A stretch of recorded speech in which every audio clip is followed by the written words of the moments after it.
Lo primero que yo quisiera decir es que yo creo que nadie hoy día tiene la respuesta. Esto está muy en caliente, acaba de pasar y todo el mundo está como intentando hacer análisis para tratar de entender un poquito qué pasó. Es cierto que muy pocas encuestadoras mostraban que Parisi podía salir tercero, creo que solo había una que lo estaba anticipando. Y cuando nosotros miramos nuestra propia encuesta, que igual debo decir, no era una encuesta predictiva 100%, hay encuestas que tienen como principal objetivo la predicción, el nuestro estaba más estudiando tendencias, pero igual, cuando nosotros miramos ahora lo que pasó y vemos nuestra última medición, observamos algo súper interesante, observamos que estuvimos muy cerca de lo que de hecho obtuvo, por ejemplo, Kast y Jara, casi idéntico, de hecho, con muy poquito margen de diferencia.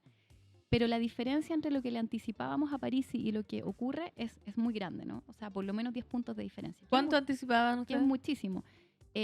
No tengo acá justo la lámina, Ya. pero si le estábamos dando, no sé, 10, Sacó 20. 18, claro, ya. O sea, 10, realmente sí. es una diferencia grande.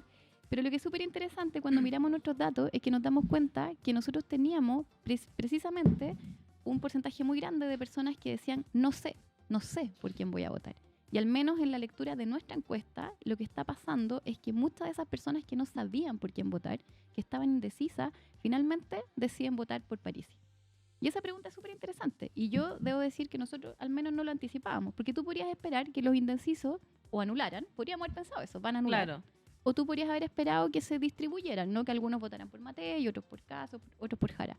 Pero lo que está pasando es que muchos de ellos votan Parisi, ¿no? Ese es uno, yo creo, de los temas que hay que explicar y que hay que preguntarse hoy día.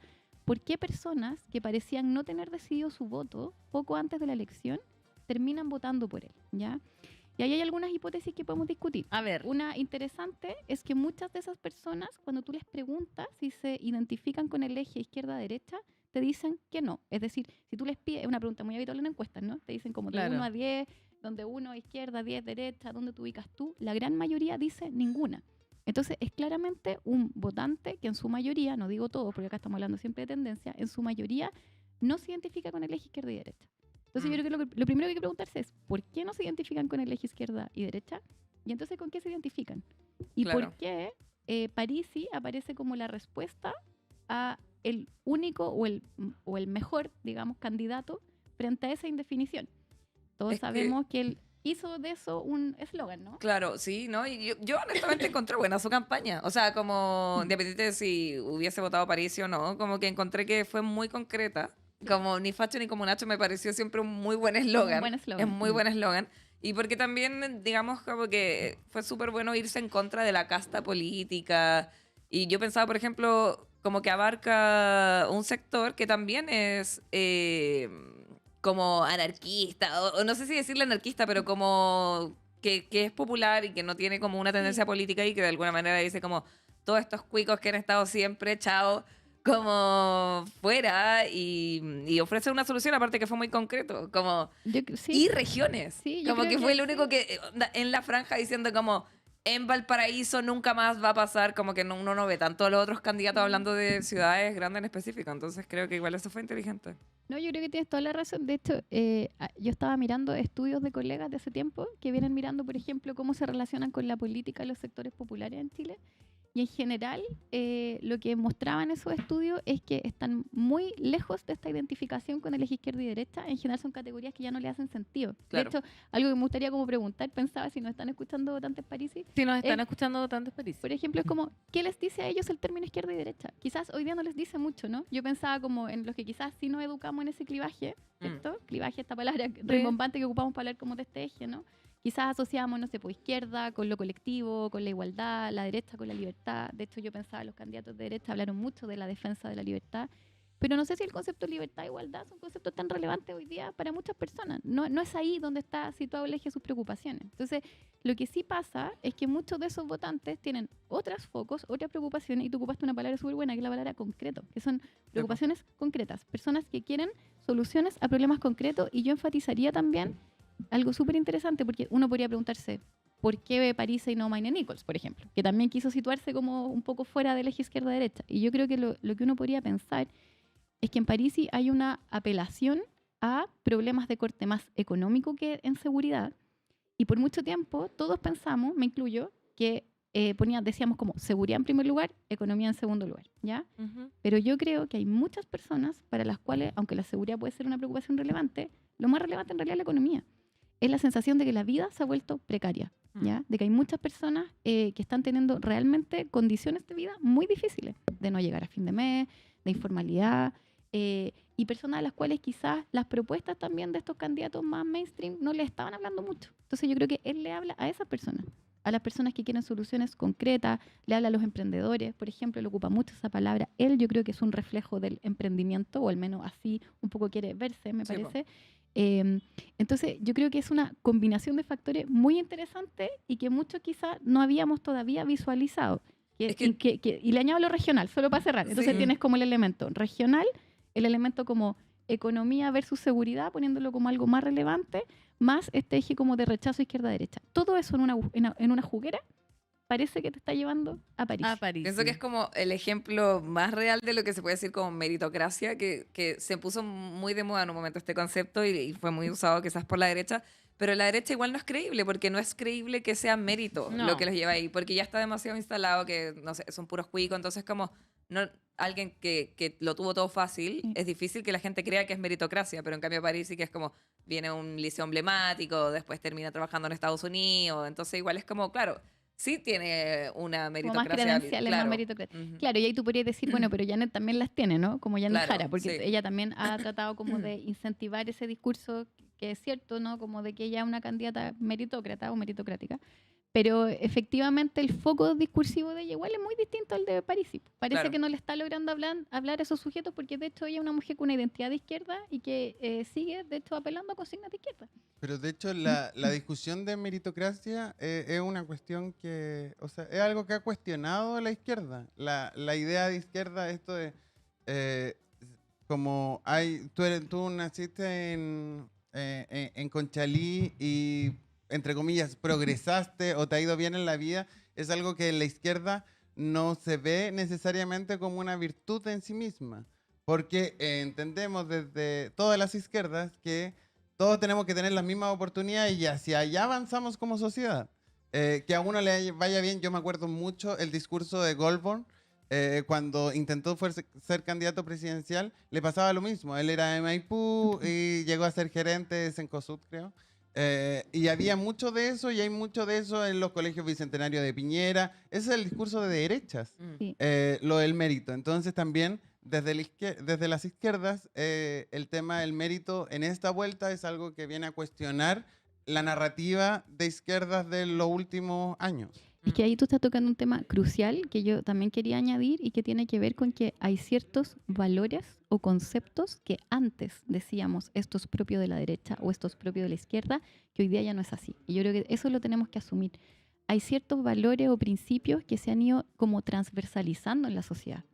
El mérito es un principio que se ha transversalizado completamente y tiene sentido. Si en el fondo nosotros todos, sobre todo en las últimas décadas, hemos sido fuertemente socializados en la idea de que el mérito debe ser el principio rector de justicia en la sociedad chilena. Por justicia me refiero a que en el fondo es justo, por ejemplo, que tú ganes más si tú has sido una persona que efectivamente se ha esforzado.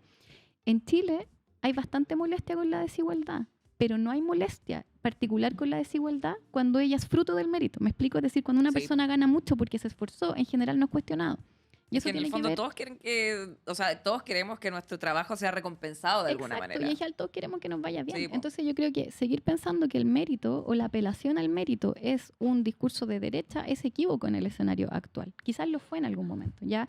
Pero yo tampoco veo a la izquierda defendiendo hoy día, y tendría poco sentido defender solamente un principio así como de necesidad, así como un principio socialista de que a cada uno según su necesidad, ¿no? Eso no es lo que está más fuertemente hoy día en la conversación. Hay una lógica de querer derechos, pero también hay una lógica de querer que el mérito se respete, por decirlo así, ¿no? O funcione, ¿ya? Entonces, yo creo que parte de lo que hay acá, voy a ocupar un concepto medio rimbombante para decirlo, pero es como lo hemos estado discutiendo con algunos colegas, tiene que ver con una suerte como de hibridaje cultural, en el sentido de que valores que antes consideramos que eran de un sector u otro, en realidad hoy día están más transversales. Entonces, lo que está pasando, desde nuestra perspectiva, es que cuando candidaturas de derecha o candidaturas de izquierda hablan desde un nicho conceptual muy particular, siempre están perdiendo gente. porque la gente es más mixta, eso es lo que quiero decir. O sea, tú puedes ser una persona que tanto te importa el mérito como te importa la igualdad de derechos, que tanto te importa a lo mejor la seguridad, como te pueden importar también el respeto al medio ambiente. Es decir, las personas somos más mixtas, ¿no? Varios, ¿sí? Y cada vez quizás menos como homogéneo en nuestras como preocupaciones, ¿ya? O más homogéneo en la diversidad, no sé, ahí lo podemos discutir, pero creo que en ese sentido empieza a pasar que los candidatos que a lo mejor son más inteligentes o que logran como digamos apelar más a públicos amplios son aquellos que logran conectar con ese hibridaje sin complejo, porque yo creo que Parisi no tiene ningún complejo en combinar valores, por decirlo así, o temas como que a lo mejor de las dos partes, por decirlo claro, que a lo así. mejor otros candidatos no podrían, que a lo mejor, porque por ejemplo, Kast tiene una agenda valórica que lo va a complicar para en el fondo transar ciertos principios. Janet Jara a su vez también tiene una identidad izquierda que le cuesta quizás avanzar, o le costó a la izquierda chilena, le costó mucho armar un discurso sobre seguridad, por ejemplo. Hoy día ya lo tuvieron que tenerlo. Entonces hay algo de eso. Sin alerta de ponerme latero, Claro. igual hay una cuestión No. política que hay que discutir. O sea, nosotros, la política le da soluciones a las personas y las personas eligen esas soluciones por sobre otras, ¿no es cierto? Pero también hay algo de ir a escuchar, que lo tiene mucho el PDG, como ir a escuchar las necesidades y recogerlas tal cual. O sea, Pamela Giles y los retiros son eso. Como ir a la sociedad, recoger una necesidad, dar una solución rápida sin ningún marco teórico ni nada. Como quieres plata, te doy plata. Fin, se acabó. Pero también la política, izquierda, derecha, da lo mismo. Todos los partidos deberían tener un marco ideológico razonable, construido, un proyecto de país, para y salir con eso a convencer. Que es distinto de ir a buscar necesidades y que te den el visto bueno a los votantes, sino que salir a convencer. Y eso cada vez hay menos en política. Y es transversal. Es que quizás también pasa que a la gente le da lo mismo. Eso también. Como que digo, ponte tú. ¿Le da lo mismo que la izquierda a la derecha? No, le da lo mismo como que haya o no una agenda valórica. Que haya un proyecto. Exacto, porque, por ejemplo, no sé, uno entra a trabajar a una empresa y te dicen, estos son los valores de la empresa. Y uno, Me da lo mismo. me da lo mismo, ¿cachai? Me da lo mismo. Como que en lo concreto es como, ¿cuánto me van a pagar? ¿Es buena onda el ambiente laboral? Y era. ¿Cachai? Como, eso es lo que la gente quiere saber. Entonces, claro, como que después, como la agenda valórica y todo, uno no sé, puede teorizar y todo, o hay un sector que le importa, pero yo creo que así como a grandes rasgos, no es que dé lo mismo, pero en concreto, sí, da lo mismo. Es que hay cosas, están pasando muchas cosas nuevas. Estábamos hablando también de los votantes que estaban ingresando por primera vez a las urnas. Y bueno, este tema, como decía Macarena, está muy fresco. O sea, recién estamos analizando. Imagínate que igual esta segunda vez que Parisi saca tercer lugar. Sí. Entonces, quizás este análisis se demoró un poco en llegar y nadie pensó que iba a suceder esto, y por eso estamos analizando hoy día en turno en vivo junto a Macarena y Danilo, que tienen que retirarse. O sea, yo no Sí, sé. palabras No sé, al Macarena. cierre, palabras al cierre. Palabras al cierre. No, o sea, yo creo que tenemos que seguir conversando.